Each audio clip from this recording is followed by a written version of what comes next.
AJ Highvine's garden. This bee is loving the tassels on this sweet corn. I thought this sweet corn was actually going to be uh, shorter than it was supposed to, but apparently sweet corn is actually shorter than field corn. But sweet corn is what you want, and this is also what you want. It's hanging out on an angle. The tassel was actually there. I ripped it off, which means it was pretty dry. So I'll probably be pulling that tomorrow.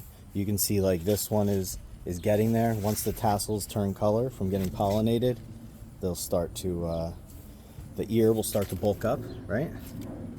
So that's pretty awesome. So it did just rain after several days of not raining, and I tried very hard not to overwater as I tend to do, and it really does pay off.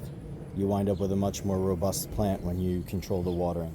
Down here is a bunch of beans that will start to get some string beans on them, and back there being propped up are the peppers, monkey peppers, paprika. I have cowhorn, a lot of different ones in here, poblano. We've got eggplants down in these pots respectively. And on this tunnel we have orange dew, which is absolutely climbing all over the place.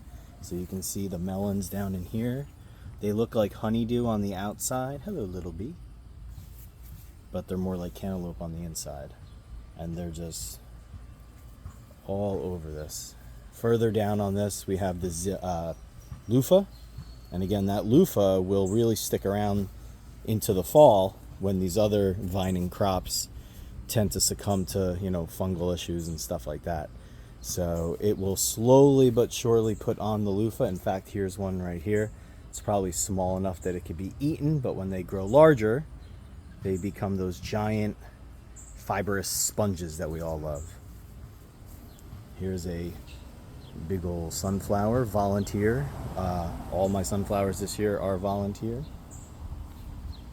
Got some purple basil going with these cherry tomatoes. Just, garden after a rain. Gardeners know what's up. I'm replacing some of these cucumbers. They just kind of came out the gate weak. While they are flowering, it's very nice. The fruit is just, this kind of deal. And the plant in general has been struggling. So I planted some new ones. You can definitely plant other rounds of cucumber throughout the season. They'll do okay even into the cooler weather of the fall. So I started them actually in pots over in the corner here. And these other ones are pumpkins that we're going to put in. And I started some basil down there too. It's only mid-July. You can certainly start a lot of these. I have a random pot of old peas and lettuce.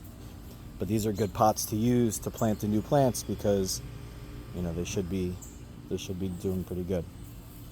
Little blueberry plant. I don't know why I planted it right there. I'll probably move it. Cantaloupe starting to take off back there, as well as the tomatoes.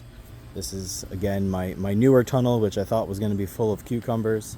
I used to plant them in that tunnel back there, but you really shouldn't do it for several years in a row. You'll wind up getting tons of issues, which I did. But again, it's hard for me to even take down these vines because they're doing okay. So I may just plant some next to them. Plus, I don't want to take away any of these flowers that the bees are loving. So that's my tunnel over there. If you come around this side, we've got starting to vine up to the top, sweet potato from the Beauregard sweet potatoes. We've been growing those for about a decade from the first slip we bought at Home Depot. And it's actually winding around with another loofah. And again, you kind of look at your grid and you think about, okay, weeks from now, end of season, what is it all going to look like?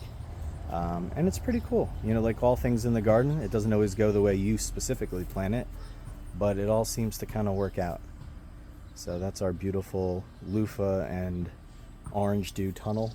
Down here I've got chili peppers, dragon peppers. All the tomato plants are volunteer, so they're just random ones. Got a big old zucchini, orange zucchini, yellow zucchini, whatever. I guess one of the cantaloupe went rogue. So it's pretty cool. I got some random zinnias that I planted throughout. If you turn back this way, I've got some watermelon, some icebox watermelon growing from these pots. I got a cool blueberry on its second year. Got another random squash. I don't like to get rid of seedlings. Got to find a place for them.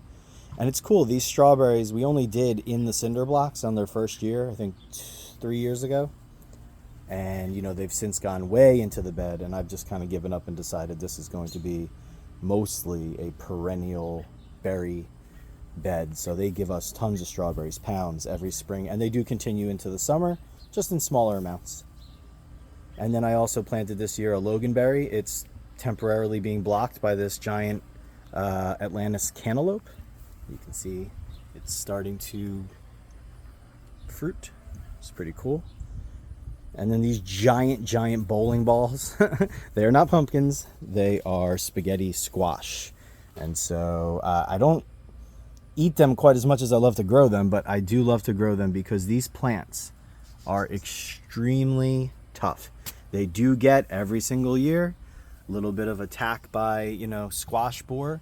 But again, I've put out, I think, a video about that. If you find them early, you just cut out where the squash borer is. You'll see the little black dot. That's like their head. You know you've got them. They're like little grubs inside there. Or if you find them in egg stage, they're little dots along the stem. So if you find it early, you know, these plants are very resilient. Even the powdery mildew, you'll cut a ton of stuff off the bottom, but they'll wind up continuing to grow. So this guy's going all the way out this way. But, you know, hey, knock on bamboo, we've not had any major issue yet, despite all this early explosive growth.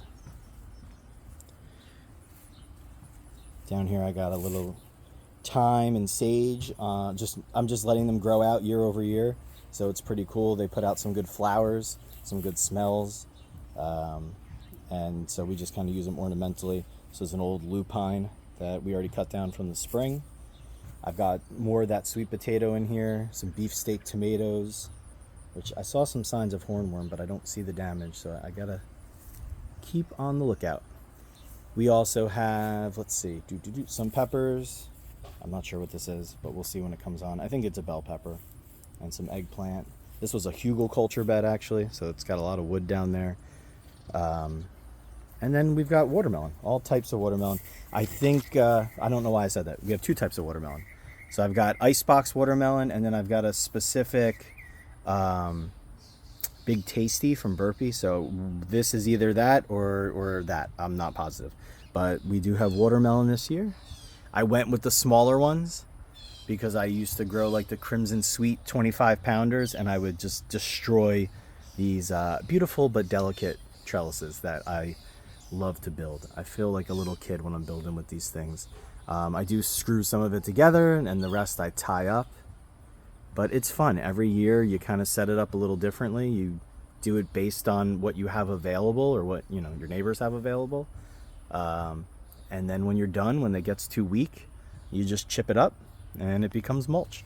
So it's pretty cool. We rarely put stuff out to the street landscape wise.